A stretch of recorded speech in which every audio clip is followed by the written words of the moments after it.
O som familiar das rodinhas da mala de viagem no chão de cimento do corredor ecoava nos meus ouvidos. A chave na minha mão tremia, não de cansaço, mas de uma impaciência ardente. Por dentro tudo queimava. Queria ver a minha Lara o mais depressa possível. Estive numa viagem de negócios durante uma semana inteira, e todas as noites, quando fazíamos videochamadas, a minha filha choramingava e chamava pela mãe. Quando é que voltas? Vais comprar-me ursinhos de chocolate? Perguntava ela. Ao pensar nela, senti um aperto no nariz. A porta abriu-se e um cheiro forte a refogado de carne com cebola invadiu-me as narinas. Na sala de estar, a televisão gritava a um volume ensurdecedor, transmitindo um qualquer concerto antigo de fado. Baixei-me para descalçar os sapatos e chamei em voz alta. Lara, a mãe voltou. Ninguém respondeu. A minha sogra, Lúcia Anjos, espreitou da cozinha. No seu rosto não havia sombra de um sorriso. As pálpebras pesadas, descaídas. Ah, voltaste.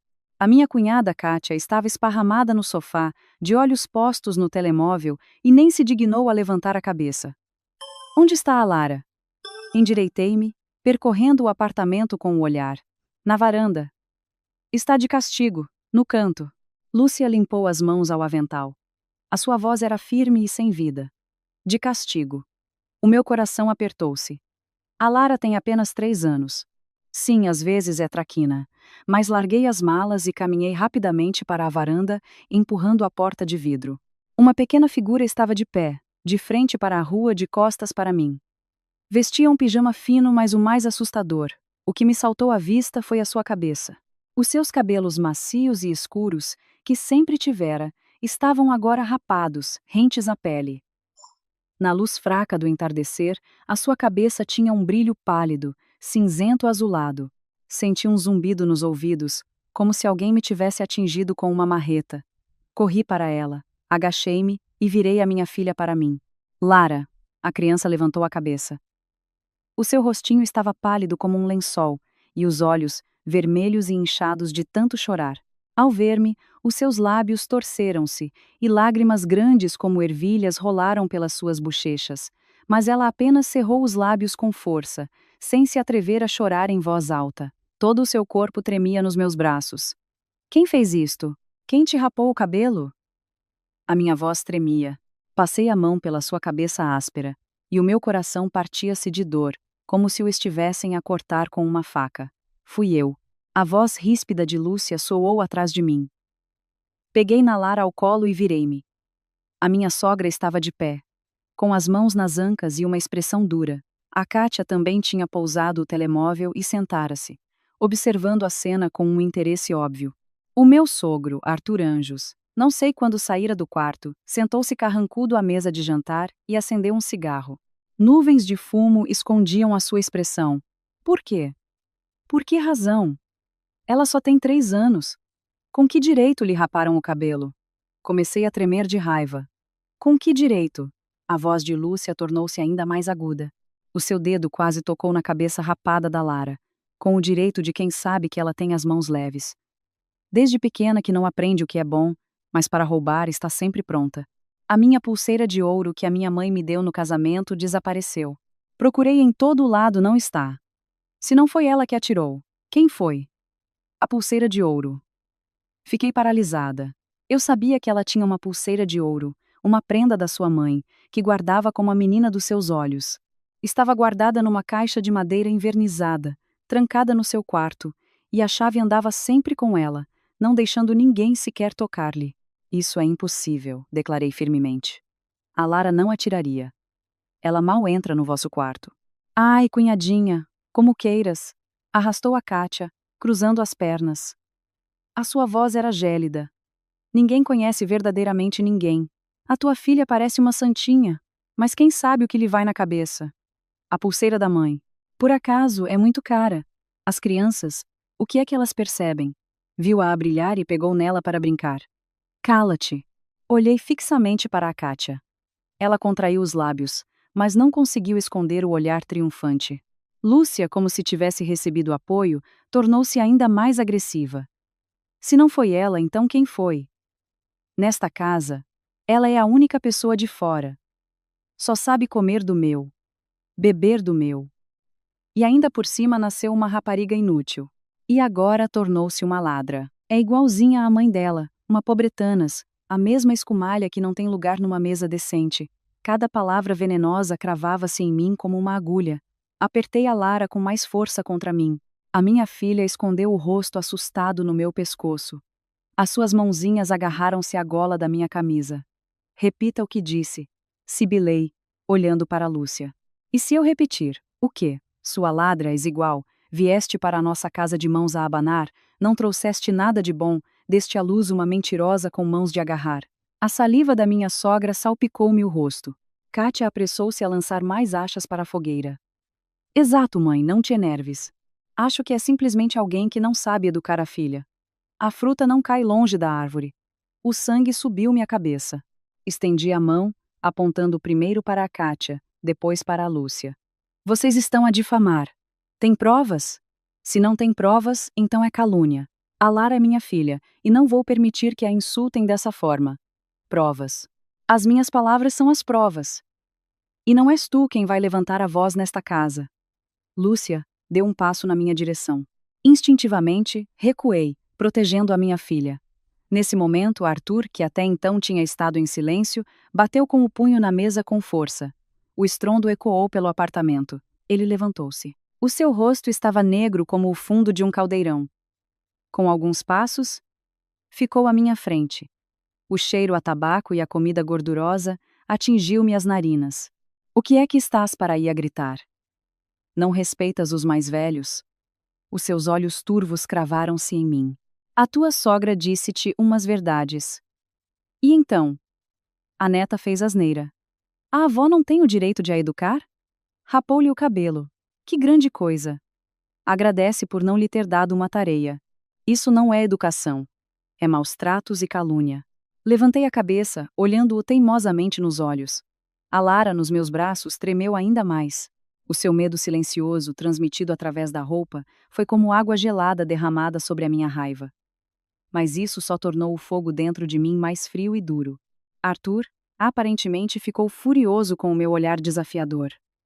Os seus maxilares cerraram-se. De repente, ele levantou a sua mão grande e calosa, e com toda a força, deu-me uma bofetada no rosto. Plaft! O som agudo ensurdeceu-me. A minha visão escureceu. Os ouvidos zumbiram. A minha bochecha esquerda ficou dormente primeiro, e depois foi atravessada por uma dor aguda e ardente. Cambaleei e caí para trás, batendo com as costas no vidro frio da porta da varanda. Uma dor aguda percorreu-me a espinha. Os meus braços enfraqueceram e a Lara quase caiu. Um sabor espesso e metálico encheu-me a boca. Senti o gosto a sangue. A bochecha esquerda inchava rapidamente. Os meus ouvidos zumbiam tanto que mal ouvi os insultos de Lúcia. Nem vi o sorriso triunfante no rosto de Kátia. A Lara finalmente desatou a chorar. A sua mãozinha estendeu-se para a minha bochecha inchada. Chorava tanto que mal conseguia respirar. A Lara dói. Lambe o lábio rasgado. O gosto a sangue tornou-se ainda mais forte. Levantei a cabeça e lentamente percorri com o olhar os 3 rostos. A sogra sarcástica, a cunhada malévola e o sogro que me acabara de derrubar. Estavam de pé, sobre mim, como 3 montanhas de gelo. A dor no rosto, o fogo na alma, as lágrimas assustadas da minha filha e o sabor nauseante a sangue. Na minha boca tudo se fundiu num instante. Uma calma fria, sóbria, nunca antes sentida. Não chorei nem gritei. Apenas me levantei lentamente, apertando a Lara com força contra mim, como se ela fosse a minha única tábua de salvação nesta tempestade. Depois, virei-me, sem olhar para nenhum deles, e passo a passo, caminhei até ao nosso quarto, trancando a porta. Os insultos da sala de estar chegavam até mim mesmo através da porta de madeira, como o ribombar de um trovão. Revoltou-se.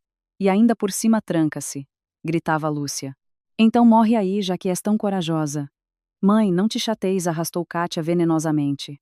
Na minha opinião, ela tem o rabo preso. Por que é que haveria de se trancar? Provavelmente está a ensinar a filha a combinar o que dizer. Os meus ouvidos ainda zumbiam. A metade esquerda do meu rosto ardia. O gosto a sangue na boca provocava-me náuseas, mas eu não queria saber. A Lara ainda soluçava. O seu corpinho tremia no meu ombro. As lágrimas e o ranho espalhavam-se pelo meu pescoço. Acariciei-lhe as costas suavemente, olhando rapidamente pelo quarto. O quarto era pequeno, mobilado à pressa depois do casamento. O guarda-roupa era velho, da família Anjos, apenas repintado.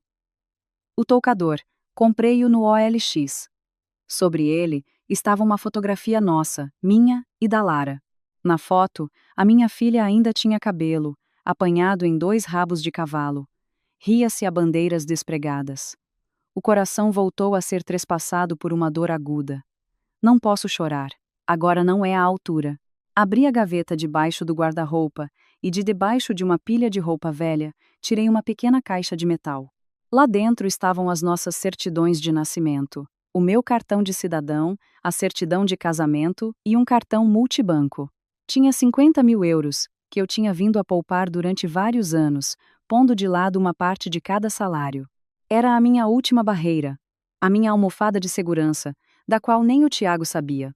Rapidamente, coloquei os documentos na minha carteira, agarrei em algumas mudas de roupa da estação para nós e enfiei-as num simples saco de viagem. A pequena mochila da Lara estava ao lado da cama. Agarrei-a, atirei lá para dentro uma garrafa de água, um pacote de bolachas por abrir e o seu coelho de peluche favorito, embora já muito gasto. Todo o processo demorou alguns minutos. As minhas mãos moviam-se com rapidez e segurança. Os insultos do outro lado da porta cessaram por um momento. Aparentemente, estavam a escutar.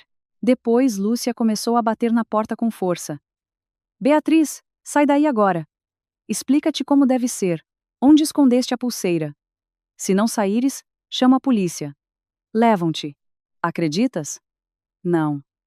A polícia. Sorri friamente. É tudo o que eu mais desejo. Peguei na Lara ao colo, agarrei no saco e na mochila, aproximei-me da porta e respirei fundo. O cheiro pesado a sangue invadiu-me os pulmões. Depois, rodei a fechadura. A porta foi imediatamente empurrada do lado de fora. Pela fresta, surgiu o rosto de Lúcia, contorcido de raiva. Ao ver-me com as malas e a filha ao colo, ficou perplexa por um instante, e depois gritou ainda mais alto. O que é que te deu na cabeça? Decidiste fugir, ladra. A consciência pesou-te. Sim. Não lhe prestei atenção, empurrei a porta com o ombro e saí. Arthur continuava sentado à mesa, a fumar. Através do fumo, o seu olhar sombrio estava fixo em mim. Kátia barrou-me o caminho no corredor, cruzando os braços no peito e fuzilando-me com um olhar desdenhoso. Ai, cunhadinha, que espetáculo é este? Vais-te embora de casa? A minha voz era baixa, até rouca, mas gélida. Kátia estremeceu com o meu olhar e, instintivamente, deu um passo para o lado. Passei por ela com a Lara e o saco. A Lara escondeu o rosto no meu ombro. As suas mãozinhas abraçavam firmemente o meu pescoço. Para! Lúcia recuperou o juízo e, saltando, agarrou-me no saco. Explica-te, onde está a pulseira? Foste tu que ensinaste essa tua peste a tirá-la? Queres fugir com o que roubaste? Não vais conseguir. Parei e olhei para a sua mão, agarrada à alça do saco. A minha bochecha ainda estava inchada. O sangue no lábio, provavelmente, ainda não secara. Mas olhei-a diretamente nos olhos e lentamente, distintamente, pronunciei. Dona Lúcia, ouça com atenção. Em primeiro lugar, a Lara não tirou a sua pulseira. Em segundo lugar, se voltar a tocar em mim ou a insultar a minha filha, fiz uma pausa. Percorri com o olhar ela e Arthur, que empalidecera. Terei todo o prazer em chamar a polícia. Que eles investiguem o que é agressão e maus tratos a uma criança. Quer chamar a polícia por causa da pulseira, chame. Já agora apresente queixa de mim também. Estou à espera. Lúcia ficou perplexa com a raiva fria nos meus olhos. A sua mão, inconscientemente, soltou-se. Aproveitei o momento e arranquei-lhe o saco. Arthur apagou o cigarro com força no cinzeiro. Ainda por cima ameaças os mais velhos? Perdeste completamente o medo. Quando o Tiago voltar, vamos ver como ele te põe na ordem. Então que ele venha. Lancei como últimas palavras, e sem olhar para mais ninguém. Abracei a Lara. Abri a porta da rua e saí. A luz fraca do patamar das escadas inundou-nos. Atrás de mim, instalou-se um silêncio de morte, e depois ouviu-se o grito agudo de Lúcia. Ingrata, a maltratar os velhos. Roubou e ainda vem cheia de razões. Kátia, pareceu-me. Tentava acalmá-la. Mãe, não te enerves. Deixa-a ir. Vamos ver onde é que ela vai parar. Se é assim tão corajosa, que não volte. Dei um passo para fora e bati a porta atrás de mim. Bum! O som alto pareceu separar-me daquele lugar, que se chamava casa, em dois mundos diferentes. A luz com sensor no patamar acendeu-se, iluminando-nos a mim e a Lara. A minha filha levantou o seu rostinho choroso. Os seus olhos grandes estavam cheios de horror e confusão. Mamã, para onde vamos? Beijei a sua cabecinha fria e rapada, encostei a minha bochecha à dela, esforçando-me para que a minha voz soasse calma. Minha querida, não tenhas medo. A mãe vai levar-te para um sítio muito bom, onde estaremos só nós as duas. Queres? Ela olhou para mim timidamente. E o papá? O papá está a trabalhar. Depois falamos. Senti um nó na garganta. Peguei-a ao colo, agarrei no saco e comecei a descer as escadas. O som dos meus passos ecoava no patamar vazio, pesado, mas decidido. Ao sair do prédio, senti uma rajada de vento frio de inverno no rosto. Estremeci e puxei o capuz da Lara mais para baixo, para cobrir a sua cabeça rapada. A rua estava movimentada, os candeeiros acendiam-se. Os transeuntes apressavam-se, cada um na sua vida. Nenhum deles sabia o que aquela mulher com uma criança ao colo, uma bochecha inchada e um saco de viagem acabara de passar. E para onde se dirigia agora? Mas eu sabia. Não podia parar. E não podia voltar. Para aquele lugar, cheio de calúnias, crueldade e violência. Não queria voltar nem por um minuto. A dor no rosto, o gosto a sangue, os olhos assustados da minha filha e aquela bofetada ensurdecedora. Tudo isso, como um ferro em brasa, ficou gravado no meu coração. À porta do condomínio chamei um TVDE. O motorista ajudou a guardar o saco na bagageira. Sentei-me no banco de trás com a Lara. Para onde vamos, menina? Perguntou o motorista. Dei a morada de uma pensão barata, longe da nossa casa, mas com bons acessos de transportes. Conhecia o sítio do trabalho, quando a nossa empresa organizou lá um evento. Sabia que era limpo e relativamente seguro. O carro arrancou. As paisagens pela janela começaram a desfilar para trás. A Lara, aparentemente cansada das lágrimas e liberta da atmosfera sufocante, relaxou um pouco. Aninhou-se em mim e em breve adormeceu, mas a sua mãozinha continuava a agarrar firmemente a minha camisola. Eu olhava para o seu rostinho, que se contraía de vez em quando durante o sono, para a sua cabeça rapada, e o desespero frio na minha alma foi substituído por uma dor aguda, mas a dor rapidamente deu lugar a uma firme determinação. Não perdoarei esta bofetada, e a Lara não ficará com a marca de ladra.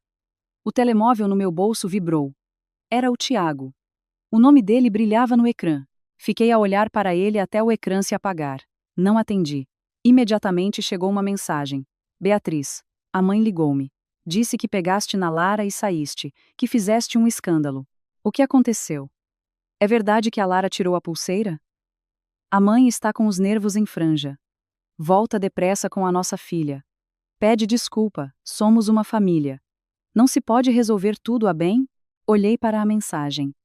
Cada palavra feria-me os olhos. Fizeste um escândalo. Pede desculpa. Uma família. Apaguei lentamente a mensagem e, em seguida, adicionei o número dele à lista de bloqueados. Depois de o fazer, levantei a cabeça e olhei pela janela para as luzes brilhantes, mas estranhas, da cidade. A bochecha ainda doía, mas o meu olhar estava absolutamente frio. Ao chegar à pensão, paguei. Peguei na Lara adormecida ao colo, agarrei no saco e entrei no átrio iluminado e limpo. Fez reserva? Sorriu a rapariga da recepção. Não. Respondi. Preciso de um quarto duplo para 3 noites. Depois de preencher os papéis, paguei com o cartão. Peguei na chave e entrei no elevador. A parede espelhada refletia o meu estado atual. Cabelo despenteado, a bochecha vermelha e inchada com um corte no lábio, um olhar cansado, mas surpreendentemente lúcido, e uma menina de cabeça rapada a dormir nos meus braços. O elevador subia, os números no painel mudavam. Olhei para o meu reflexo no espelho e sorri friamente. A família Anjos, Lúcia, Arthur, Kátia e o meu marido, incapazes de distinguir o preto do branco. Isto ainda não acabou. A Lara dormiu muito agitada, sobressaltando-se e murmurando durante o sono. Não, Raps. A Lara não roubou. Eu estava sentada na borda da cama dura da pensão, acariciando-a com uma mão e com a outra procurando no telemóvel a farmácia mais próxima. A bochecha inchada precisava de ser arrefecida e o corte no lábio era melhor ser tratado com uma pomada. Mas o mais importante era manter a cabeça fria, não deixando que a dor e a raiva me toldassem o raciocínio. Encomendei cotonetes, pomada e um saco de gelo com entrega ao domicílio, e enquanto esperava, limpei cuidadosamente o rosto e as mãos da Lara com uma toalha úmida. Quando toquei na sua cabeça rapada, as minhas mãos voltaram a tremer. A minha filha entreabriu os olhos, viu-me, chamou baixinho, mamã, e aninhou-se novamente em mim. Dorme, querida. A mãe está aqui, sussurrei. Os nervos estavam à flor da pele. Não podia esconder-me para sempre na pensão. Lúcia atreveu-se a caluniar a Lara de forma tão descarada, Arthur a levantar-me a mão e Tiago a enviar-me uma mensagem daquelas. Tudo isto porque sabiam. A minha família está longe, estou sozinha, e em nome da chamada paz familiar, sempre aguentei tudo. Pensavam que eu choraria e acabaria por rastejar de volta, de cabeça baixa e culpada. Antes talvez fosse assim, mas aquela bofetada arrancou de mim toda a indecisão e fraqueza. A entrega chegou rapidamente. Apliquei o saco de gelo na bochecha. O frio penetrante aliviou um pouco o inchaço, a ardência e clareou os meus pensamentos. Depois, fui para a casa de banho, em frente ao espelho, e tratei cuidadosamente do corte no lábio com um antisséptico. A pomada ardeu um pouco. A mulher no espelho olhava para mim com olhos escuros, sem lágrimas, apenas com um ódio profundo e contido. Depois de tratar da ferida, voltei para o quarto. A Lara já dormia mais profundamente. Aproximei-me da janela e entreabri a cortina. A cidade noturna brilhava com luzes, mas essa luz não conseguia penetrar na minha alma. Abri a lista de contactos no telemóvel. O meu dedo deslizou pelos nomes e parou em 2. Joana e Marta. A Joana foi minha colega de curso. Vivíamos no mesmo quarto na residência universitária. Depois da faculdade, ela cerrou os dentes, fez o mestrado em Direito e agora trabalhava numa boa sociedade de advogados, especializada em litígios cíveis e de família. Tinha um temperamento explosivo, não tolerava injustiças. A Marta era minha prima, 5 anos mais velha. Trabalhava como editora-chefe numa influente publicação online. Escrevia de forma incisiva, tinha uma vasta rede de contactos e, acima de tudo, odiava ver os fortes a maltratar os fracos. Antes, raramente lhes pedia ajuda. Sempre me senti desconfortável a expor os problemas de família, a incomodar os outros, mas agora não era altura para cerimônias. Primeiro, liguei a Joana. Depois de alguns toques, ela atendeu. Estou, Beatriz. Que estranho. A estas horas. Com saudades. Ouviu-se a sua voz alegre. Ao ouvir a voz familiar, senti novamente um aperto no nariz, mas contive-me. Joana, estou com problemas. Preciso da tua ajuda. Do outro lado, houve um momento de silêncio. A voz da Joana mudou imediatamente. Onde estás? Estás em segurança? O que aconteceu? Contei-lhe tudo. Como voltei da viagem de negócios e vi a Lara de cabelo rapado. Sobre a pulseira desaparecida, a calúnia, os insultos de Lúcia e Kátia, sobre a bofetada de Arthur, e como acabei por fugir com a minha filha. Tentei ser breve e direta. A minha voz estava calma, como se estivesse a contar a história de outra pessoa. Quando terminei, a Joana ficou em silêncio por alguns segundos. Depois, ouvi-a respirar fundo. Quando falou, a sua voz estava cheia de raiva contida. Que família de cabrões! Levantar a mão a uma criança de 3 anos. Beatriz, como está a tua cara? Onde está a Lara? Como é que ela está? Eu estou bem. Só uma contusão. A Lara está muito assustada. Acabou de adormecer. Fiz uma pausa. Joana, quero o divórcio. E não posso permitir que a Lara carregue este rótulo de ladra. Quero que eles peçam desculpa. Que paguem por isto. Divórcio, sem dúvida. Uma família dessas é para ir para o lixo, não para se viver com ela, cortou a Joana. Beatriz, ouve-me. Fizeste tudo bem. Sair daquele ambiente foi o mais importante. Agora estás em segurança. Manda-me a morada. O ponto-chave é a pulseira. Eles vão insistir até o fim que foi a Lara que atirou. Se lhe colarem essa porcaria, vai ser muito difícil para ti lutar pela custódia e pela partilha de bens. Tens alguma forma de provar que não foi a Lara? Pensei. Provas diretas. Dentro do apartamento, provavelmente não há. Mas eu sabia que Lúcia guardava a caixa da joia como a menina dos seus olhos. A chave estava sempre com ela. A Lara fisicamente não conseguiria alcançá-la nem abri-la. E mais, hesitei, mas acabei por dizer: suspeito que tenha sido a Kátia. Ultimamente, ela precisava muito de dinheiro. Estava constantemente no telemóvel a suspirar e, quando lhe perguntavam, respondia de forma evasiva. E a Lúcia sempre protegeu a sua filhinha. Mesmo que descobrisse, poderia esconder ou ajudá-la. Suspeitas razoáveis. A voz da Joana tornou-se mais calma, passando para um modo de trabalho. Beatriz, lembro-me. Uma vez disseste-me que tinhas posto uma pequena câmara na sala de estar, quando a Lara tinha uma ama. O meu coração começou a bater mais depressa. Exato. Quando a Lara tinha pouco mais de 1 ano e eu voltei a trabalhar, contratei uma ama. Para ficar descansada, instalei uma câmara escondida em forma de livro na estante da sala. Estava ligada ao telemóvel. Mais tarde, a ama revelou-se boa, e eu esqueci-me da câmara. Mas não atirei, e ainda estava ligada à tomada. Simplesmente não entrava na aplicação há muito tempo. Sim, liguei-a e esqueci-me. Excelente. A voz da Joana animou-se.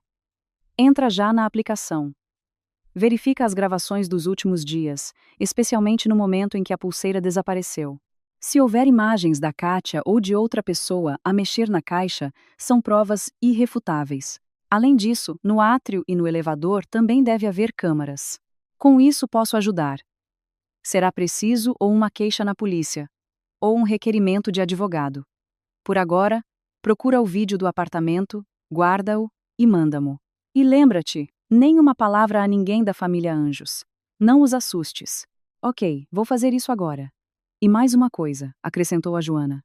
A partir de agora, qualquer comunicação com a família Anjos, só por SMS ou mensagens, para que fique registro. Se ligarem, grava a chamada.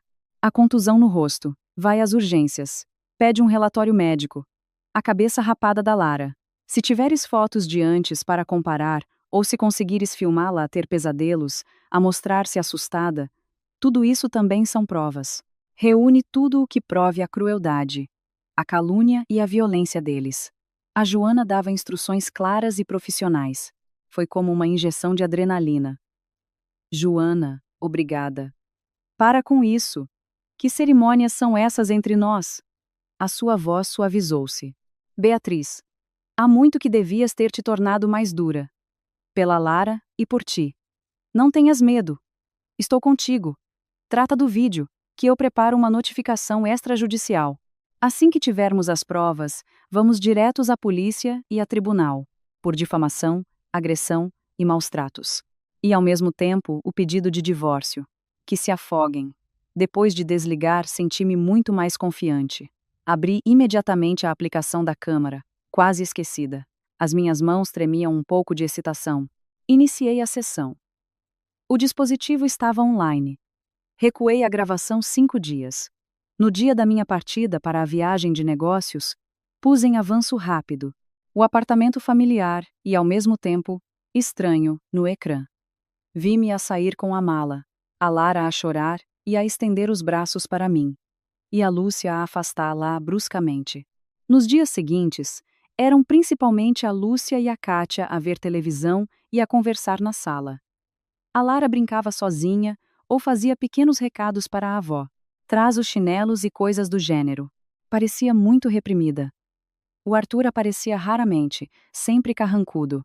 Continuei a avançar, sem tirar os olhos do ecrã. E então, há 3 dias, por volta das 2 da tarde, a Lara dormia. A Lúcia atende uma chamada, pega na carteira e sai apressada. Na sala, fica apenas a Kátia. Primeiro, ela percorre o feed do telemóvel, inquieta, e depois, de repente, levanta-se, aproxima-se da porta do quarto da sogra, olha em volta e entra sorrateiramente. O meu coração saltou-me para a garganta. Cerca de 5 minutos depois, a Kátia sai. Na sua mão, tem algo pequeno. Rapidamente, enfia-o no bolso do seu roupão. No seu rosto, uma mistura de tensão e alívio. Ela olha em volta novamente, senta-se no sofá e finge continuar a mexer no telemóvel. Passados outros 10 minutos, a Lúcia regressa. Pouco depois, ouve-se um grito agudo do seu quarto. Onde está a minha pulseira? Segue-se um barulho, como se alguém estivesse a virar tudo ao contrário. A Lúcia sai a correr para a sala, abana a Kátia, que com um ar inocente, abana a cabeça. Depois, a sogra invade o nosso quarto e tira a Lara sonolenta da cama, começando o interrogatório. Não consegui ver o que se passou a seguir. Avancei para o dia de hoje algumas horas antes da minha chegada. A Lúcia segura uma máquina de cortar cabelo. Apesar dos gritos e da resistência da Lara, ela segura-a com força e rapa-lhe o cabelo. A Kátia está ao lado a observar, por vezes ajudando a segurar as perninhas irrequietas da Lara. O vídeo parou. Eu estava sentada, gelada. Depois, esse frio explodiu numa raiva fervente. As provas eram irrefutáveis. Foi a Kátia que roubou a pulseira. A cabeça rapada foi uma vingança malévola e injusta de Lúcia. Com as mãos a tremer, recortei os fragmentos-chave do vídeo, guardei-os, carreguei-os para a nuvem e enviei-os a Joana. Depois de o fazer, recostei-me na cadeira e respirei fundo. A seguir, liguei à minha prima Marta. Do outro lado ouvia-se barulho. Parecia que ela estava numa festa. Beatrizinha, o que se passa? A Marta afastou-se para um lugar mais silencioso. Marta, estou com um problema. Preciso do teu conselho. Desta vez, a minha voz estava mais calma. Depois de me ouvir, a Marta reagiu exatamente da mesma forma que a Joana. A sua voz subiu uma oitava. Mas eles estão loucos? Vou já para aí. Não é preciso, Marta. Estou numa pensão, em segurança. A Lara está a dormir, disse apressadamente. Preciso da tua ajuda, mas ao teu estilo. A Marta acalmou-se. Percebi. Queres envolver a opinião pública? Sim, confirmei. Os tribunais demoram muito tempo, e pessoas como eles, o que mais temem é a vergonha. Quero que toda a gente saiba o que eles fizeram, especialmente a Kátia. Ela adora tanto dar nas vistas, fazer-se de socialite nas redes sociais. A Marta pensou por um momento. Ok, fico eu com essa parte. Manda-me todas as provas, com os dados pessoais ocultos. Tem uns excelentes autores que se especializam nestes dramas sociais com reviravoltas inesperadas. Vamos focar-nos em como a sogra, que odeia a neta, caluniou uma criança de 3 anos, como o sogro agrediu a nora, e como a cunhada, uma ladra, arquitectou tudo. Isto vai causar um enorme impacto. Quanto às plataformas, não te preocupes, eu trato de tudo. Prometo que eles vão ficar famosos. Obrigada, prima, disse sinceramente. Somos família, não digas isso. Beatriz, estás a fazer o que está certo. Com pessoas que só entendem a linguagem da força, tens de falar a língua deles. Cuida de ti e da Lara. Fica à espera de notícias. Ao terminar a chamada, pousei o telemóvel. O quarto estava muito silencioso. Apenas se ouvia a respiração regular da Lara. A ferida no rosto ainda doía, mas o pânico e a sensação de solidão quase tinham desaparecido. Voltei a aproximar-me da janela. A noite tornara-se mais profunda, mas os arranha-céus distantes ainda brilhavam com luzes. Eu sabia que a minha batalha estava apenas a começar, mas já não estava sozinha. A notificação extrajudicial da Joana, o impacto mediático da Marta e as provas irrefutáveis em vídeo nas minhas mãos. Família Anjos, esperem. O ecrã do telemóvel, na escuridão, acendeu-se e apagou-se. Não era preciso olhar para perceber. Era o Tiago ou a Lúcia, a partir do telemóvel dele. Coloquei o telemóvel em modo silencioso e virei-o com o ecrã para baixo. Agora não queria ouvir nada que viesse da família Anjos. A Lara virou-se no sono. A sua mãozinha procurou pela almofada. Ao encontrar a minha mão, envolveu-a imediatamente como uma era e murmurou: Mamã. Acariciei-a com ternura. A determinação que surgira após encontrar as provas foi novamente substituída por uma amarga pena. Tão pequena, e já a enfrentar tanta maldade. Não posso ceder à fraqueza, dizia a mim mesma. Com brandura e respeito não se consegue nada, apenas se garante a Lara um futuro em que viverá com o rótulo de ladra e a ameaça constante de uma bofetada. Mal o dia raiou, acordei. A bochecha estava ainda mais inchada, a nódoa negra tornou-se mais nítida, e o corte no lábio estava coberto por uma crosta escura. Lavei o rosto com água fria, a dor ardente despertou-me completamente. A Lara também acordou. Estava sentada na cama, a olhar, confusa, para o quarto desconhecido. Depois o seu olhar pousou no meu rosto, e os lábios torceram-se para chorar. Mamã, a carinha dói? Já não. Forcei um sorriso e acariciei suavemente a sua cabeça rapada. Larinha, queres comer? Vamos, a mãe compra-te uma coisa gostosa. Vai haver leite, queijadas e os teus donuts favoritos. Ao ouvir falar em donuts, a minha filha animou-se, mas logo baixou os olhos. A avó não vem ralhar conosco? Sussurrou ela. Não, não vem. Agachei-me e olhei-a diretamente nos olhos. Larinha, lembra-te, nós não fizemos nada de mal. Foram a avó e a tia que se portaram mal. A mãe protege-te. Ninguém mais te vai magoar. Por agora vamos ficar aqui. Está bem? Ela acenou com a cabeça. A sua mãozinha tocou na cabeça rapada, e os olhos voltaram a ficar vermelhos. Feia. Sim, mamã. Engolindo um nó na garganta, coloquei-lhe um gorro macio que tinha comprado. A nossa Larinha, mesmo de gorro, é a mais bonita. Quando tudo isto acabar, a mãe deixa-te crescer o cabelo. Vamos fazer tranças juntas. Lavei-a e descemos para o pequeno almoço. A comida saborosa e as minhas promessas melhoraram um pouco o seu humor. De volta ao quarto, abri o portátil para organizar os pensamentos. A Joana, depois de receber o vídeo, respondeu de forma sucinta. Recebido. As provas são excelentes. Fica à espera de notícias. Eu sabia que ela já estava a preparar os documentos para a polícia ou a enviar a notificação. Da Marta, ainda não havia novidades. O trabalho com os média leva tempo. A espera é a parte mais torturante. Especialmente quando o teu telemóvel começa a ser atacado por chamadas de números desconhecidos. E uma avalanche de pedidos de amizade no Messenger do Tiago. As mensagens eram todas do mesmo tipo. Beatrizinha, ouvi dizer que te chateaste com a mãe. Por que é que se portam como estranhas? Volta. O Tiago está muito preocupado. A menina é pequena. Não tomes decisões precipitadas. Ignorei tudo, mas percebi que a família Anjos estava a agitar-se. Começaram a envolver familiares, tentando persuadir-me a voltar. Aparentemente pensavam, eu ainda sou a mesma Beatriz de antes, que em nome da paz familiar suporta tudo. Perto do meio-dia tocou o telefone de um número fixo. Estou, é a Beatriz Neves. A voz era de uma mulher de meia idade, um pouco familiar, com um tom oficial. Sim, sou eu. Sou a diretora da Comissão de Proteção de Crianças e Jovens da Zona, a doutora Luísa Matos. Sorri friamente. Foram rápidos, já envolveram a CPCJ. Bom dia, doutora Luísa. A minha voz estava calma. Ah, Beatrizinha, é o seguinte. A doutora Luísa suspirou.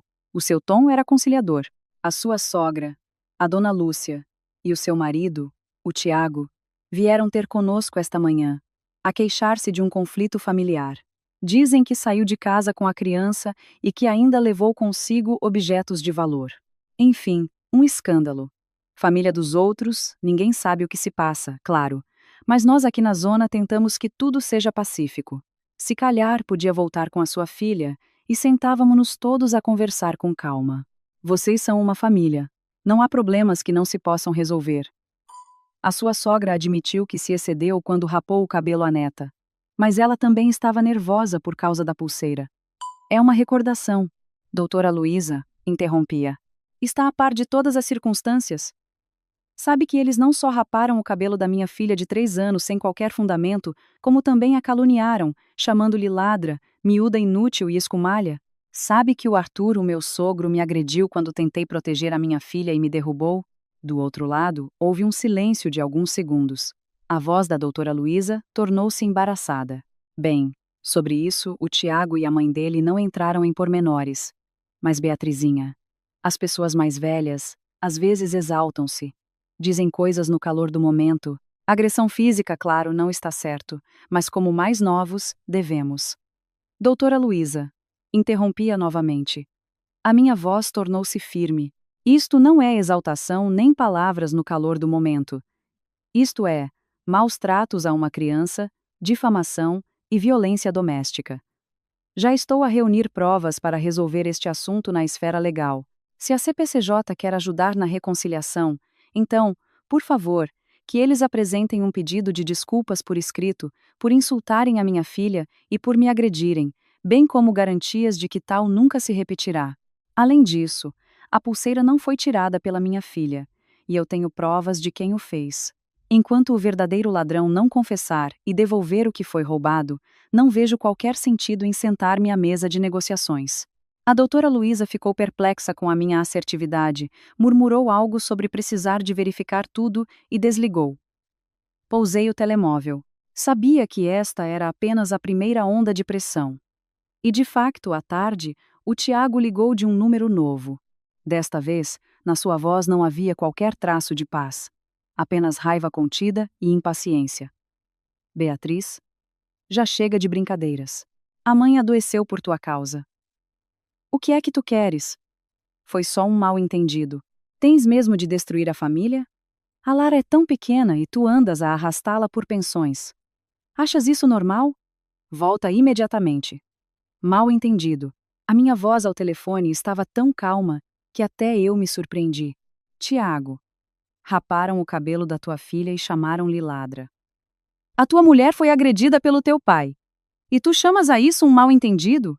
A tua mãe adoeceu, mas a ferida no meu rosto e o terror nos olhos da Lara não importam a ninguém? O pai exaltou-se. A mãe também estava nervosa. A pulseira desapareceu.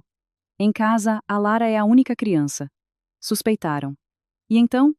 Contigo está tudo bem agora. O cabelo da Lara volta a crescer. Não consegue ser mais generosa? Tiago! Interrompi a sua tirada. Não, aos teus olhos, eu devo ser sempre generosa e paciente, mas não desta vez. E a propósito, a pulseira não foi tirada pela tua filha. Tenho provas, por isso, que a tua irmãzinha se prepare para dar explicações à polícia. O que é que estás para ir a dizer a Kátia? Como é que ela podia? A voz do Tiago falhou, como se o tivessem agarrado pela garganta. Não ouvi mais. O mundo voltou a ficar silencioso. Pouco depois, a Joana ligou. Na sua voz, sentiam-se notas de excitação e raiva fria. Beatriz, a notificação extrajudicial. Enviei-a em meu nome, como tua representante, à família Anjos.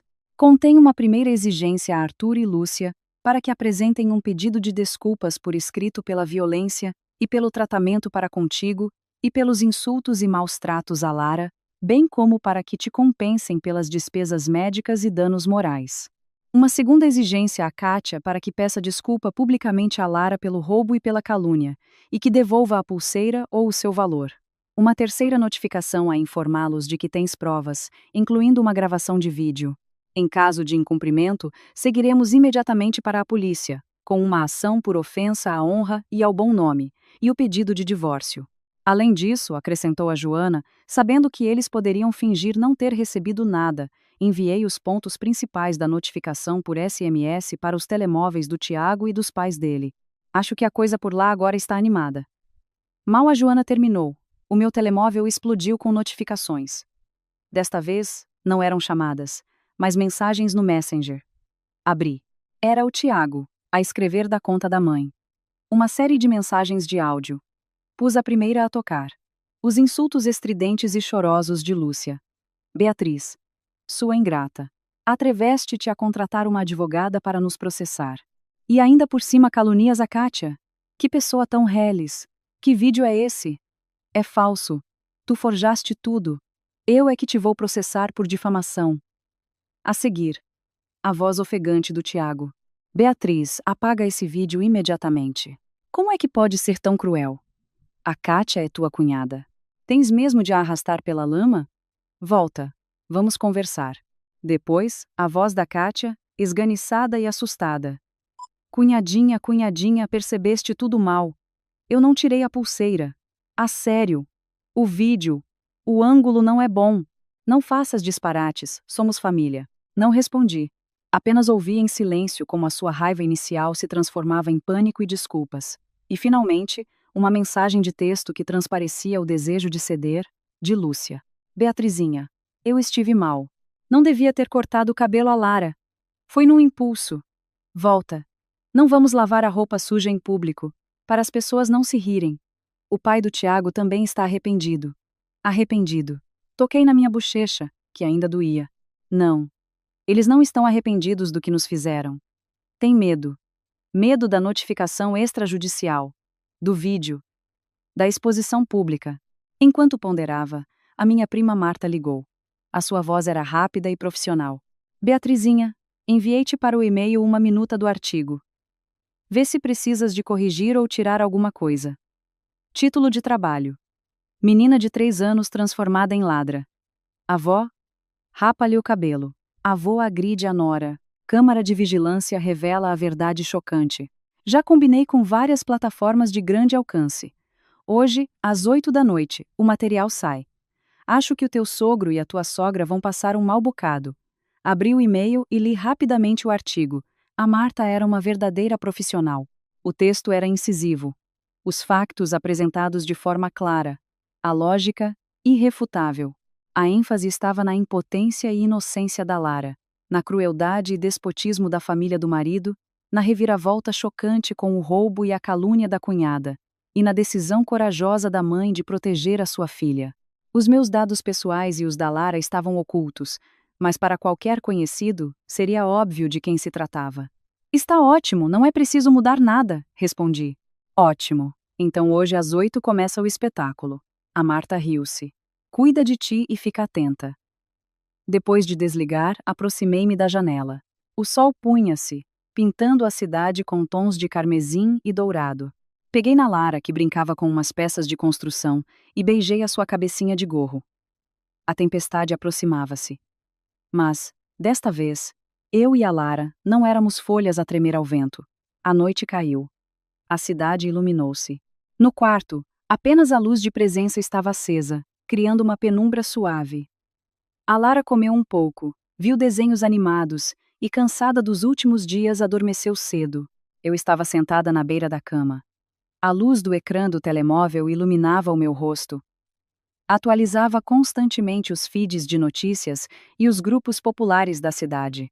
Exatamente às 8 da noite, como uma pedra enorme atirada a um lago tranquilo, as ondas começaram. Primeiro, vi o artigo na página principal da plataforma de média onde a Marta trabalhava. O título era ainda mais contundente do que na minuta.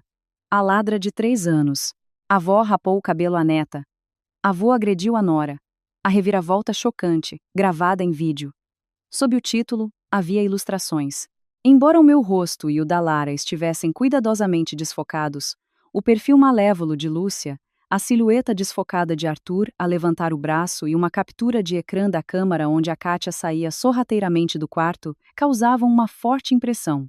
O artigo, em estilo documental, descrevia detalhadamente os acontecimentos. As formulações eram objetivas, mas o subtexto e a justa indignação que transpareciam nas entrelinhas eram capazes de abalar qualquer leitor. A ênfase estava na crueldade da sogra, na violência do sogro, no roubo e calúnia da cunhada, e na ruptura decisiva da mãe que se levantou para proteger a sua filha. No final estava anexado um fragmento editado e sem som da gravação de vídeo. Os momentos-chave do roubo da pulseira pela Kátia, a brutalidade de Lúcia, o gesto de Arthur a levantar a mão, estavam assinalados com um círculo vermelho, de uma clareza arrepiante. Quase em simultâneo com a publicação, chegou uma mensagem da Joana. O artigo foi publicado. O efeito vai aumentar muito rapidamente. Mantém-te contactável, mas, exceto eu e a Marta, não atendes nenhuma chamada dos anjos ou de conhecidos deles. Se te chatearem, avisa-me logo. Isso também é prova. Respondi, entendido, e voltei a fixar o olhar no telemóvel. Os comentários ao artigo cresciam a uma velocidade vertiginosa. Meu Deus, isto acontece no século XXI? Odiar a neta a este ponto, rapar o cabelo a uma criança de 3 anos e chamar-lhe ladra. Estou a chorar ao ver a foto dela, de cabelo rapado, agarrada à mãe. Esta avó é o demônio em pessoa, e o sogro ainda é pior. Levantar a mão a uma mulher, a própria nora. A cunhada, que nojo. Roubar a própria mãe e culpar uma sobrinha de 3 anos. Onde está a consciência? A mãe fez muito bem. É assim mesmo. Reúne as provas e mete-os na cadeia, que passem uma temporada na prisão. Esta história é inacreditável. Pela cara desta sogra, vê-se que é uma víbora, e a cunhada é igual. Alguém consegue descobrir quem é esta família? Deem a morada, o telefone, que eles também saibam o que é o cyberbullying. Apoie o divórcio. Foge com a criança para longe desse esgoto. Já apresentaram queixa na polícia? Com violência doméstica e difamação, já dá para uma pena jeitosa. Entre os comentários furiosos, surgiam ocasionalmente frases como "cada família é um mundo" ou numa discussão, "a culpa é sempre dos dois", mas eram imediatamente abafadas pela onda de indignação. O artigo espalhou-se rapidamente pelos grupos de Facebook e canais de Telegram da cidade. O número de visualizações e menções crescia exponencialmente. Eu percebi que a Marta tinha mobilizado os seus recursos, mas uma velocidade assim superou as minhas expectativas. O poder das redes sociais manifestou-se diante de mim pela primeira vez de forma tão vívida e furiosa. O meu telemóvel começou a vibrar novamente. Desta vez, não eram números desconhecidos dos anjos, mas uma avalanche de chamadas e mensagens de números desconhecidos. Eram jornalistas a querer uma entrevista, eram pessoas solidárias a expressar o seu apoio, mas, na sua maioria, eram maldições e ameaças dirigidas à família Anjos. Velho Anjos, que morras. Lúcia, pessoas como tu não merecem ser avós. Desejo-te uma velhice solitária e dolorosa. Kátia, roubar a tua mãe, caluniar a tua sobrinha. Não tens vergonha? Os teus colegas sabem? Já informamos a tua chefia. Fica à espera da polícia. Que horror. Tiago, és homem ou não? Ver a tua mulher e a tua filha a serem humilhadas e enfiar a cabeça na areia. Um fraco. Obviamente.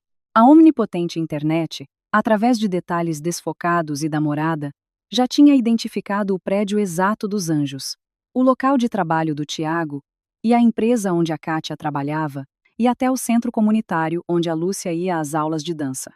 Esta informação continuava a espalhar-se. Desativei as notificações para chamadas e mensagens de números desconhecidos, deixando apenas os messengers. Nos chats com a Joana e a Marta estava tudo calmo. Elas esperavam a observar o desenrolar dos acontecimentos. Mas o messenger do Tiago, após algumas horas de silêncio, voltou a explodir. Desta vez, eram apenas mensagens de áudio. Pus a tocar. A voz do Tiago falhava de raiva. Beatriz, foste tu que fizeste isto. O que está na internet foste tu? Estás louca? Queres destruir a nossa família toda? Depois, ouviu-se o choro desesperado de Lúcia. Ouvia-se muito barulho de fundo. Parecia que havia gente a gritar lá fora.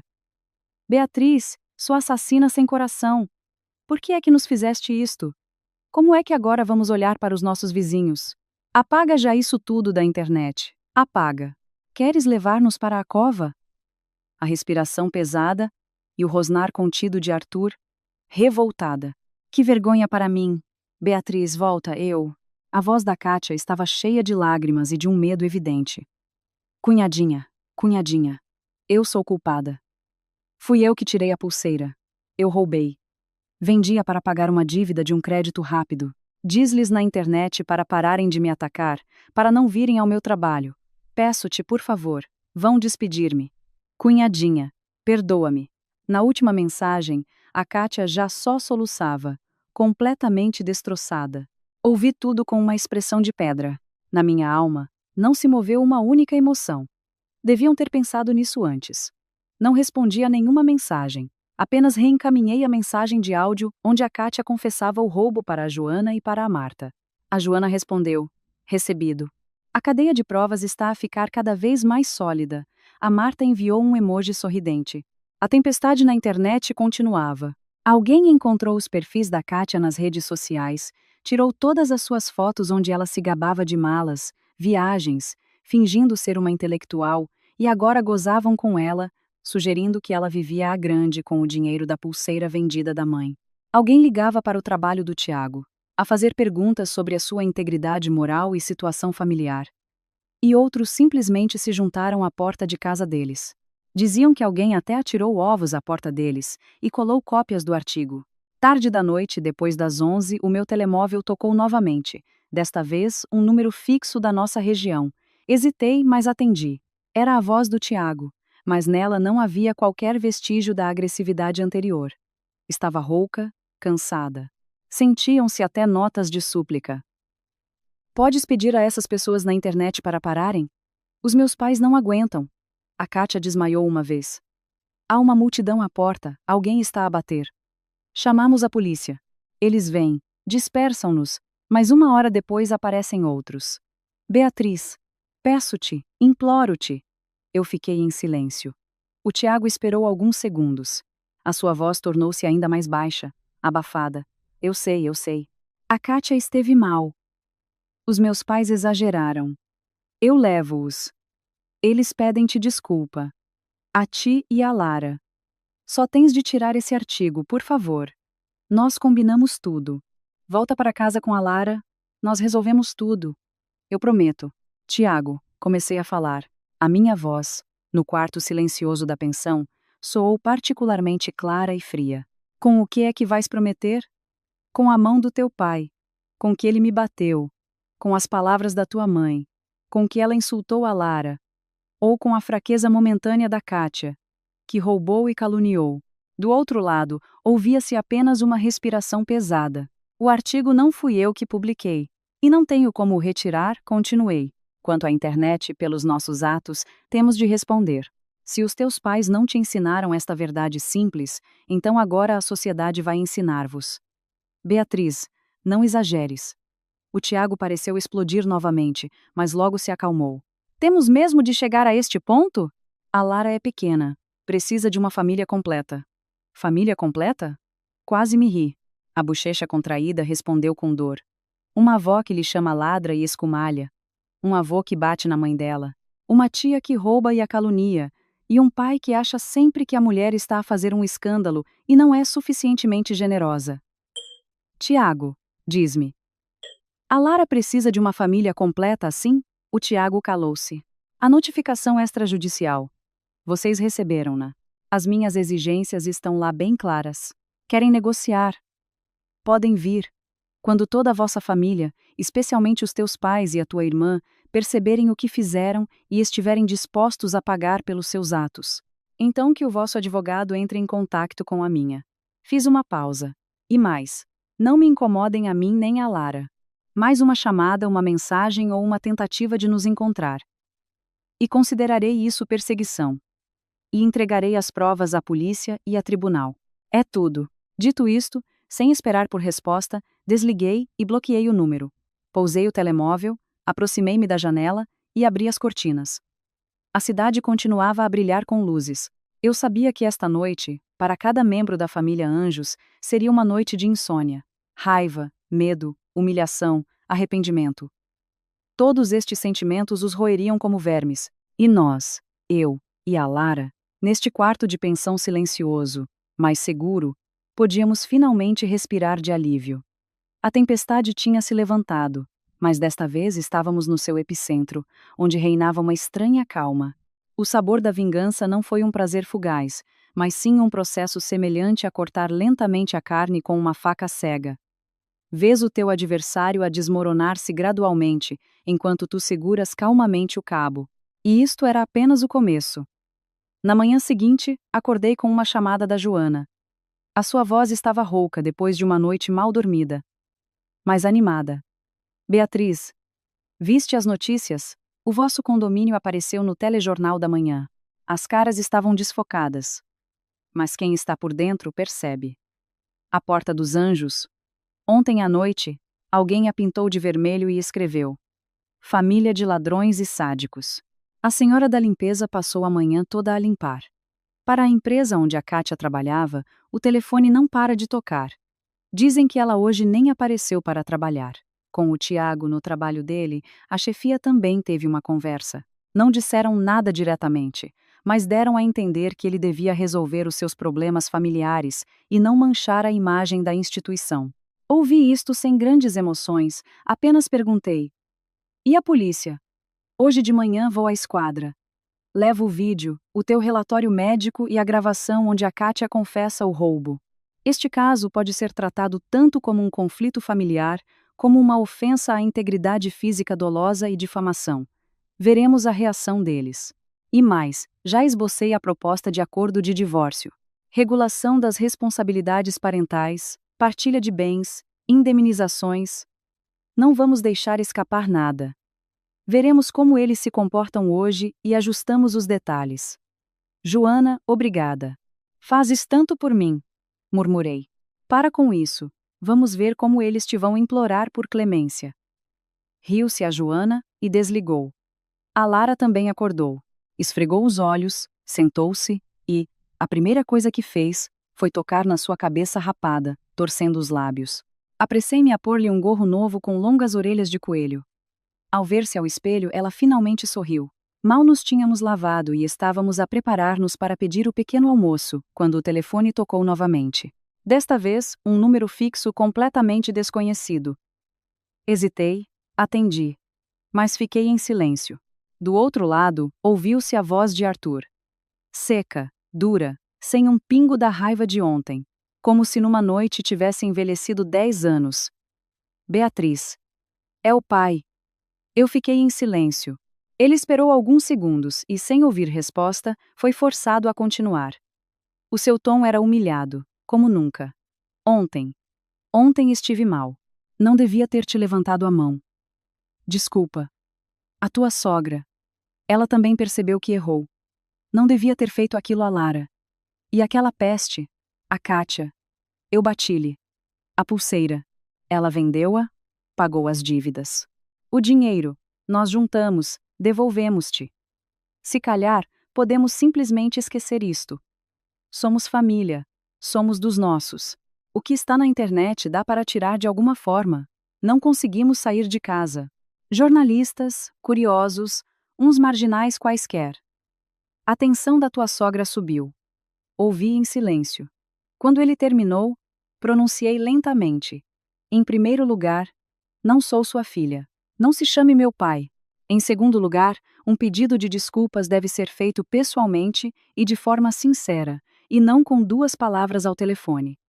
Em terceiro lugar, a pulseira é um assunto vosso. Como vão reparar o dano, também.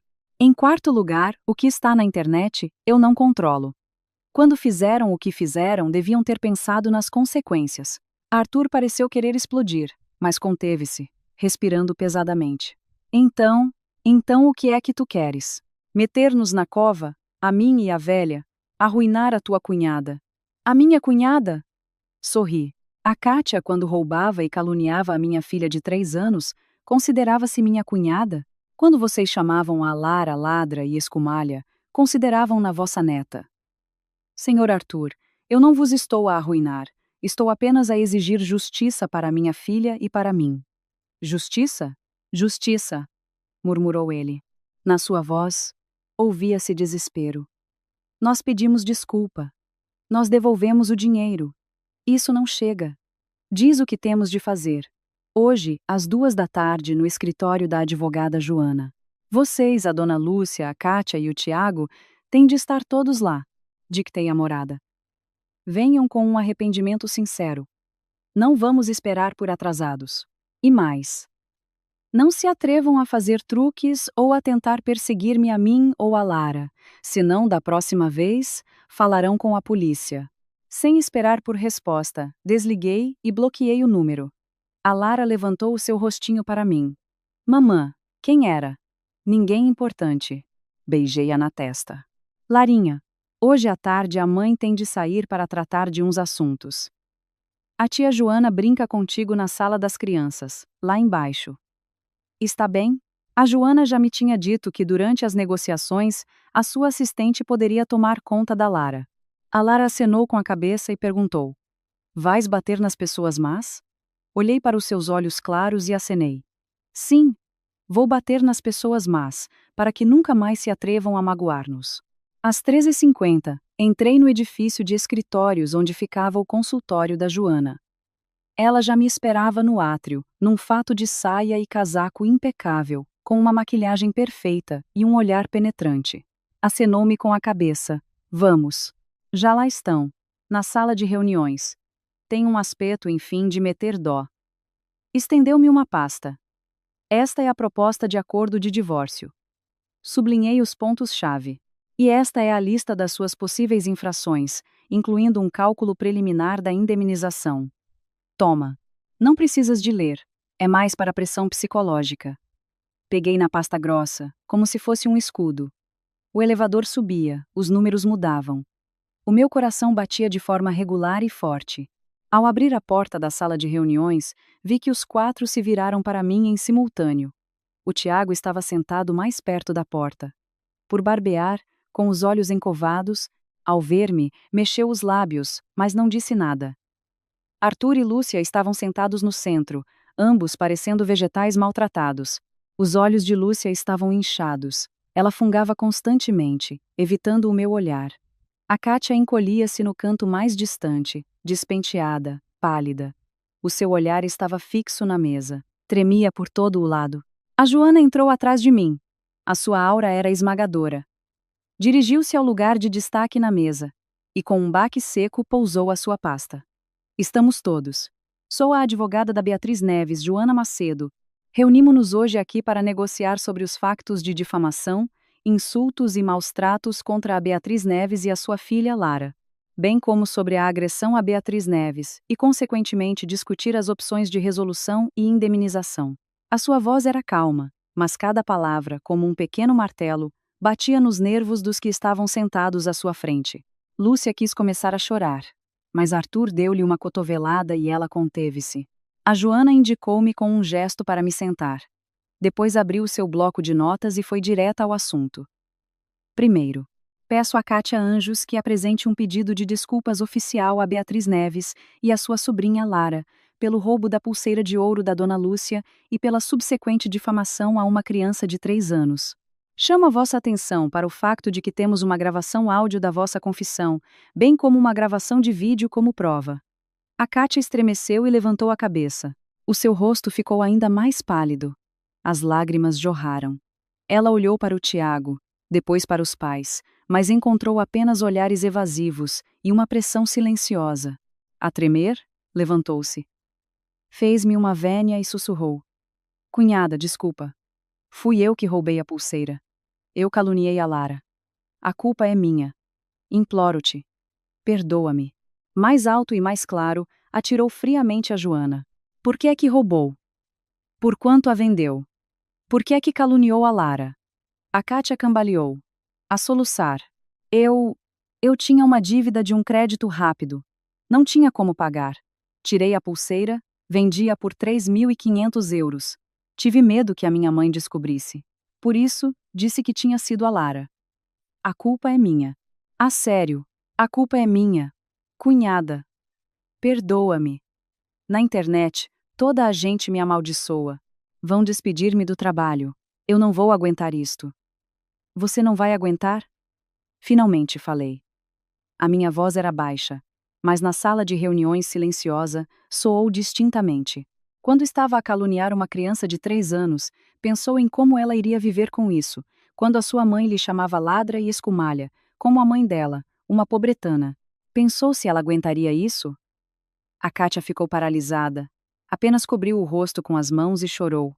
O pedido de desculpas aceitamos, mas se perdoamos, é outra questão. A Joana, com uma expressão de pedra, tomou uma nota. A seguir, peço a Arthur e Lúcia Anjos que apresentem um pedido de desculpas pelos insultos e maus-tratos à neta, Lara, bem como pela agressão a Beatriz Neves por parte de Arthur. O rosto de Arthur ficou verde. Ele cerrou os punhos, depois abriu-os. Uma veia pulsava na sua testa. Lúcia voltou a enxugar as lágrimas, murmurando. Foi num impulso. Um desvario. Desvario. A Joana ergueu uma sobrancelha. Num desvario pode-se rapar o cabelo a uma criança de 3 anos? Num desvario pode-se insultar uma criança e a sua mãe com palavras tão sujas? Num desvario pode-se agredir pessoas? Se os pedidos de desculpa resolvessem tudo, para que serviriam a polícia e as leis? Arthur levantou a cabeça e olhou furiosamente para a Joana, depois para mim. O seu peito subia e descia pesadamente. O Tiago suplicava-lhe em voz baixa. Pai, mãe, peçam desculpa. Após uma longa pausa, Arthur sibilou entre dentes. Não devia ter batido. Desculpa. Dito isto, virou-se imediatamente, como se aquelas palavras lhe tivessem roubado todas as forças. Lúcia também murmurou, de forma ininteligível. Eu. Eu não devia ter ralhado com a Lara. Nem ter-lhe cortado o cabelo. Velha estúpida. A Joana acenou com a cabeça, ainda sem emoção. Certo. Os pedidos de desculpa também estão registrados. Agora passemos às condições. Da Beatriz Neves. Ela empurrou a pasta na minha direção. Abria, e olhando para os pontos sublinhados pela Joana, comecei a expor friamente. Primeiro, relativamente à pulseira de ouro. A Kátia Anjos deve devolver os 3.500 euros recebidos da sua venda, bem como compensar a diferença entre o valor real e o preço de venda, e os danos morais causados à minha filha. No total, 5.000 euros, a serem transferidos para a conta que eu indicar no prazo de 3 dias. A Kátia ofegou, quis dizer alguma coisa, mas Arthur olhou para ela de tal forma que ela engoliu as palavras. Segundo, continuei. Arthur e Lúcia Anjos, por maus tratos e insultos à minha filha.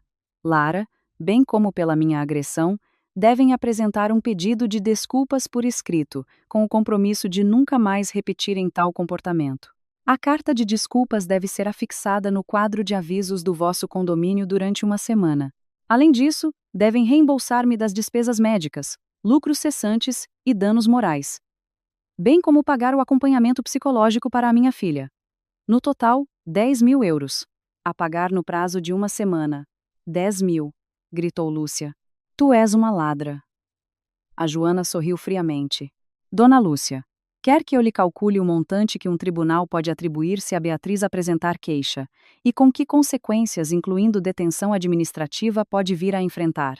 10.000 é um cálculo preliminar dos danos.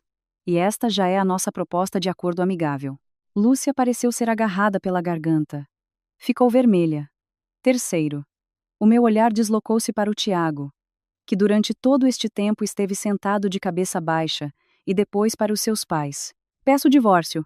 A guarda da Lara fica comigo. O apartamento onde vivemos agora, embora esteja em nome do Tiago e de Arthur, é um bem comum do casal. Depois do casamento, participei no pagamento do crédito à habitação e assumi parte das despesas familiares. Exijo ou ser incluída como proprietária com uma cota de 50%.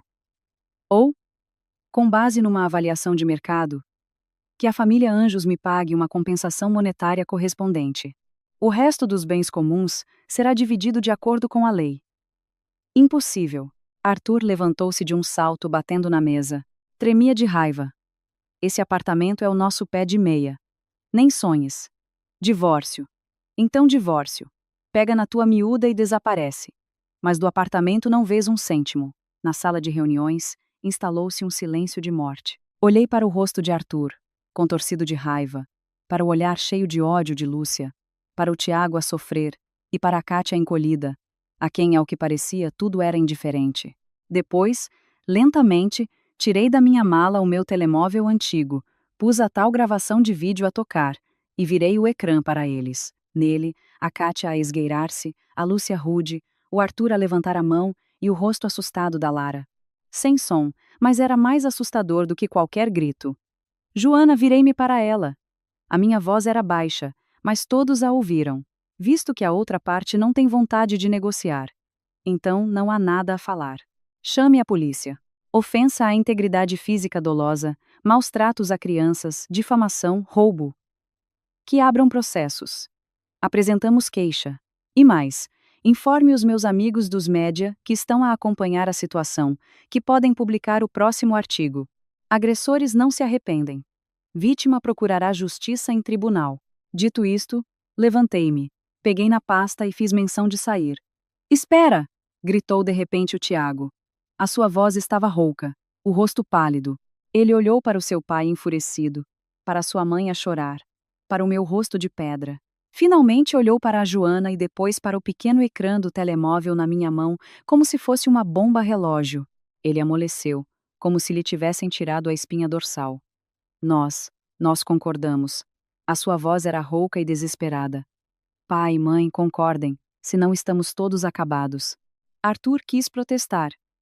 Mas, ao encontrar o olhar gélido da Joana e ao ver o telemóvel na minha mão, abriu a boca e murchou, como um balão furado. Caiu na cadeira, cobriu o rosto com as mãos e soltou um gemido surdo, animalesco. O choro de Lúcia tornou-se mais alto, enchendo a sala de reuniões. A Joana olhou para mim. Eu acenei quase imperceptivelmente. Certo. A Joana voltou a sentar-se, tirando outro conjunto de documentos. Se concordam, então vamos confirmar cada ponto e assinar o acordo de resolução amigável e a proposta de acordo de divórcio. Peço que leiam com atenção. Já não eram negociações, mas sim a leitura unilateral de uma sentença. Mas eu sabia. A fase mais difícil tinha sido superada. Eles temiam não só a lei, mas também a vergonha, a humilhação de serem expostos publicamente. E era exatamente isso que eu queria, que eles baixassem a cabeça, que pagassem um preço real pela dor que me causaram a mim e a Lara. A atmosfera na sala de reuniões era opressiva. O choro de Lúcia era interrompido por soluços. Arthur estava sentado, com o rosto coberto pelas mãos, os ombros descaídos. Tiago, com os olhos injectados de sangue, olhava para a mesa como se quisesse queimar um buraco nela. Apenas Kátia parecia ter respirado de alívio, decidindo que, como o assunto era dinheiro, já não lhe dizia respeito. Joana, ignorando o estado deles, pegou em mais alguns documentos e espalhou-os sobre a mesa. Este é o acordo de resolução amigável e as condições preliminares da partilha de bens. Peço a todos, especialmente ao Tiago Anjos, bem como a Arthur e Lúcia Anjos, como proprietários do imóvel, que leiam com atenção.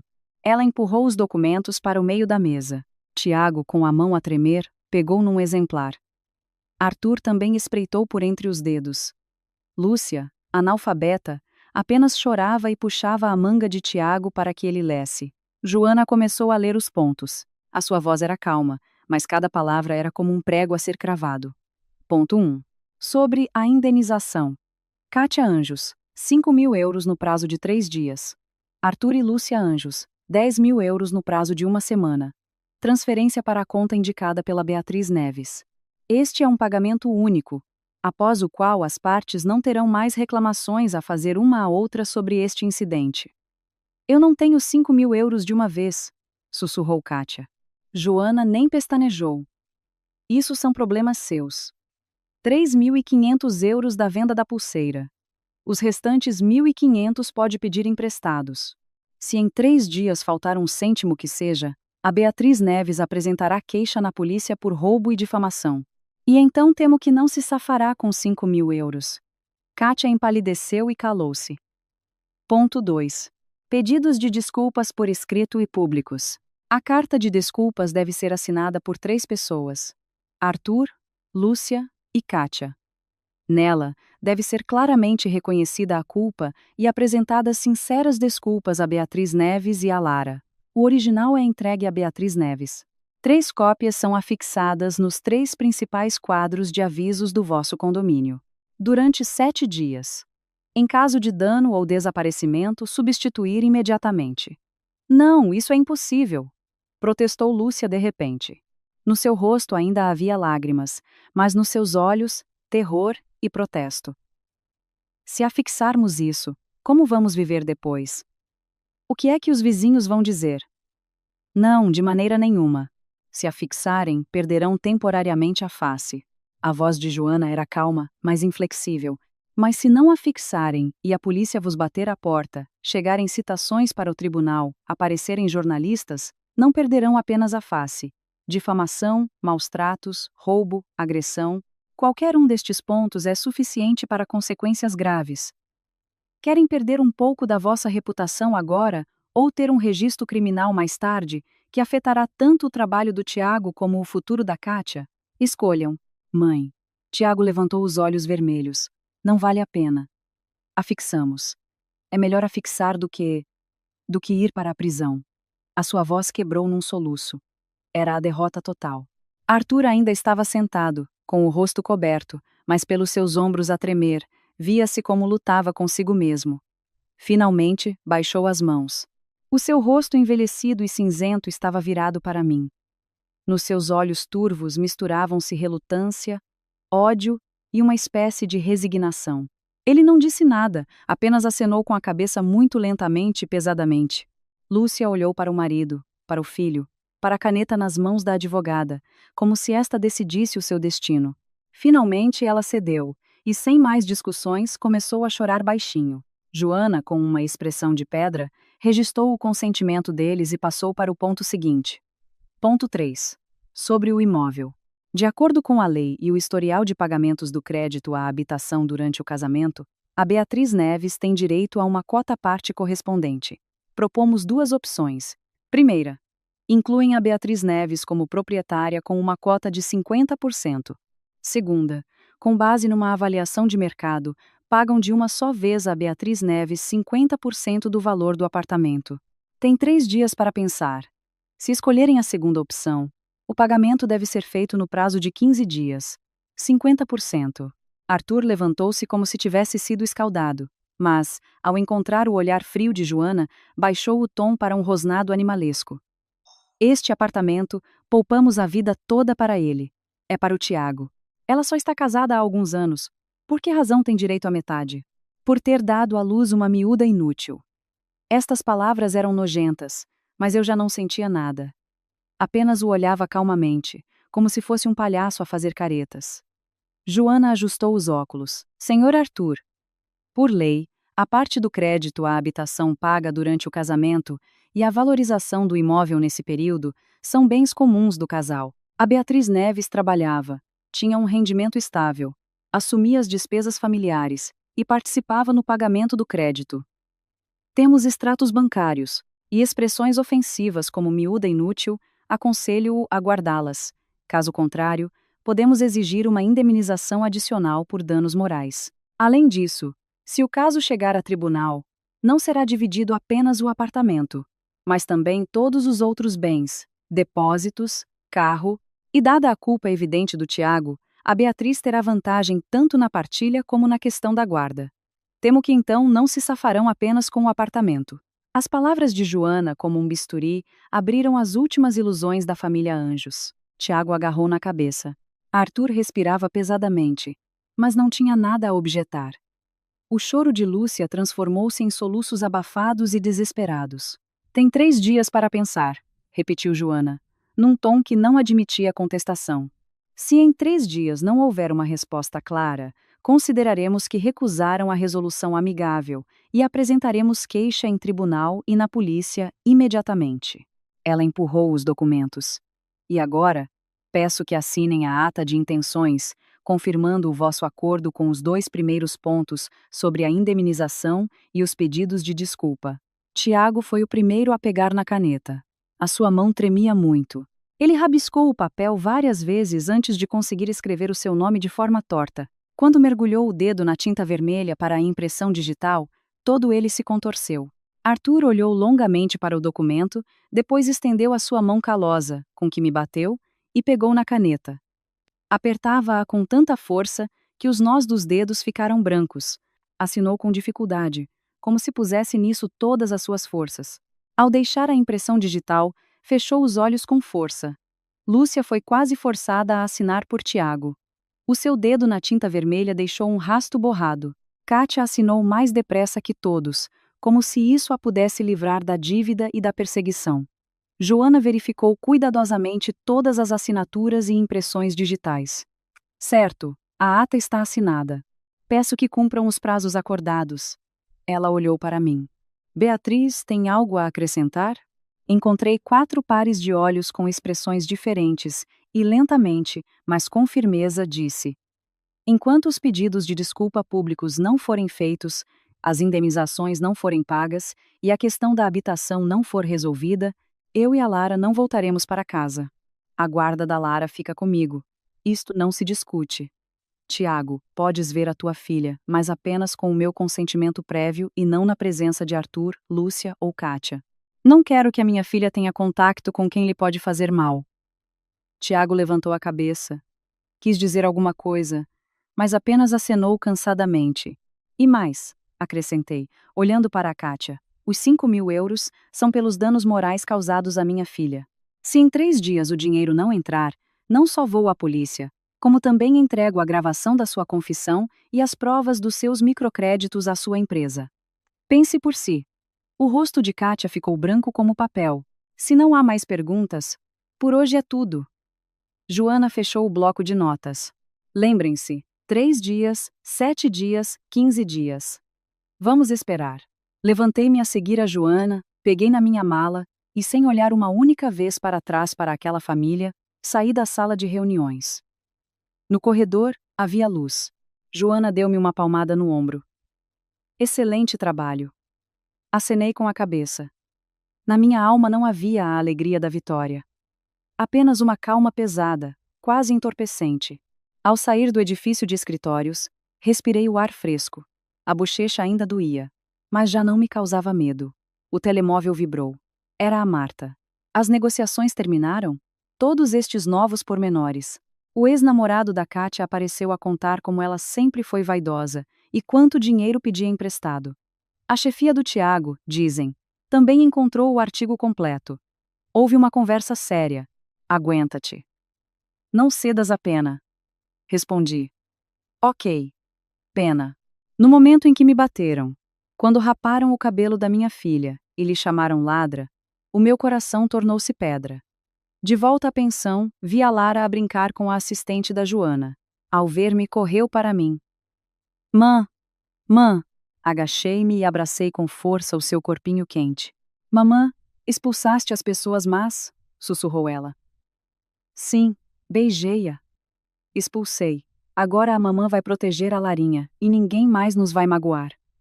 Eu sabia que isto ainda não era o fim. O dinheiro, os pedidos de desculpa, a casa. Em cada etapa podiam surgir problemas. Mas eu já não tinha medo. Tinha as provas, a lei, os amigos e um coração que, após a traição, se tornara incrivelmente forte. Esta batalha, eu tinha de a vencer. Pela Lara e por mim. Os nossos novos dias bons estavam apenas a começar, e para outros, pelo contrário, estavam a acabar. O pedido de desculpas, afixado no quadro de avisos, tornou-se uma marca indelével para a família Anjos. Permaneceu lá exatamente 7 dias.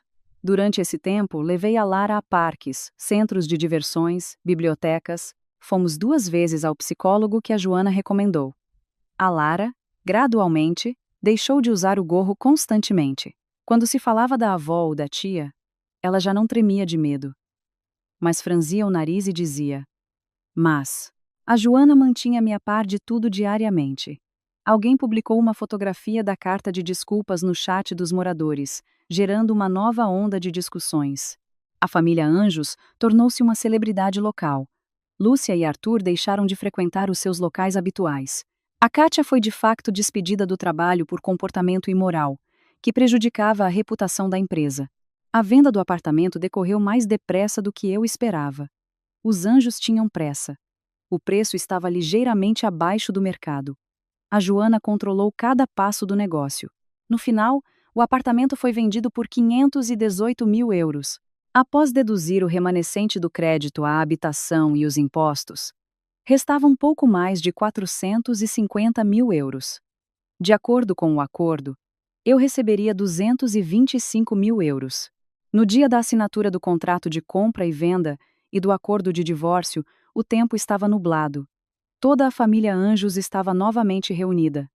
Nestes 10 dias, todos pareciam ter murchado. Tiago emagreceu, Arthur estava curvado.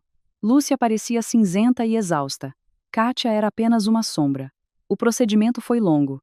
Quando chegou à altura de assinar os documentos sobre a partilha do dinheiro da venda, Lúcia, ao ver o valor de 225 mil euros ao lado do meu nome, não aguentou.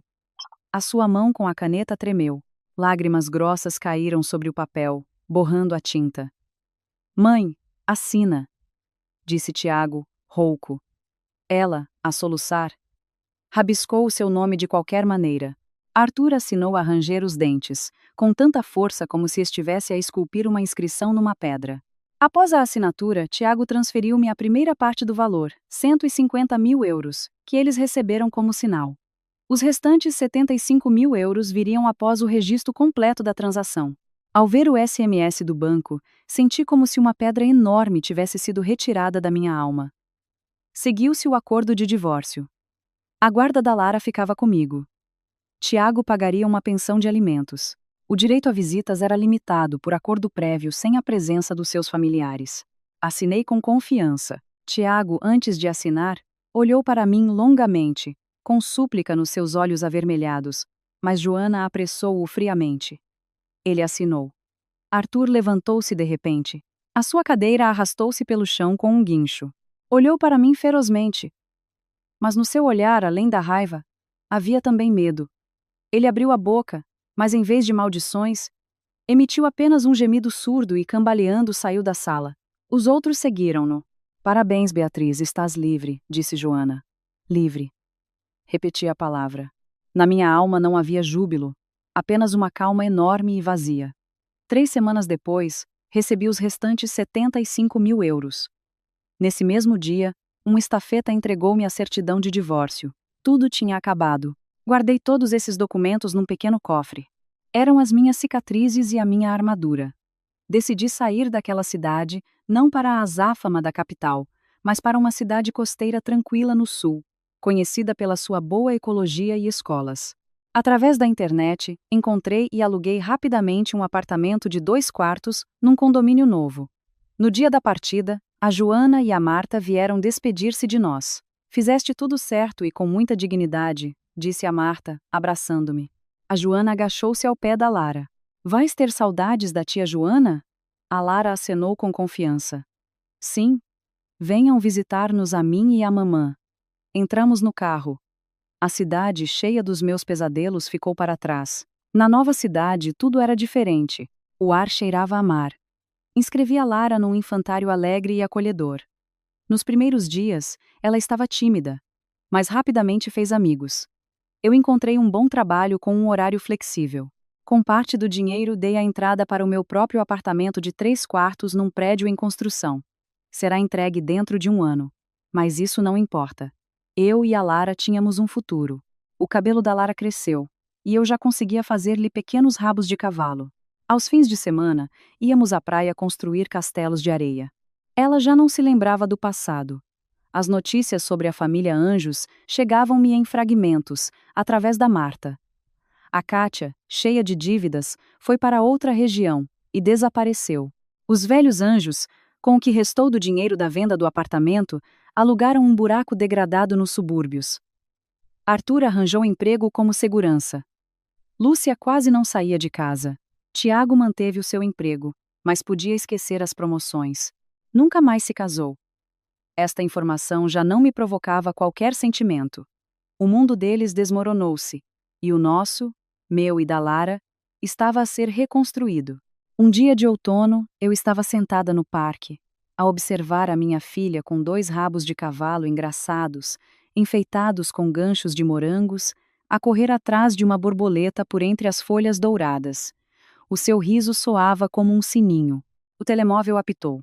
A Joana enviou-me uma captura de ecrã de mais uma transferência do Tiago. Pontual.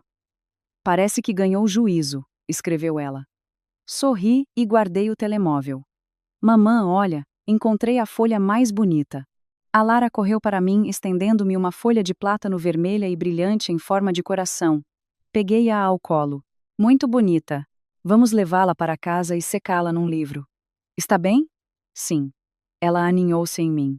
Mamã, agora sou tão feliz, muito mais feliz do que antes. O meu coração encheu-se de uma ternura comovente. Abracei-a com força, olhando para o céu alto e azul. Eu também, minha querida, sussurrei. Os nossos dias bons estão apenas a começar. As bofetadas, as maldições, a cabeça rapada e a traição fria ficaram para trás. À nossa frente havia apenas a nossa própria vida, conquistada com sofrimento, mas brilhante e forte. E o arrependimento, o peso da solidão daqueles que nos fizeram mal, era apenas uma nota de rodapé na nossa história. E essa era a melhor justiça.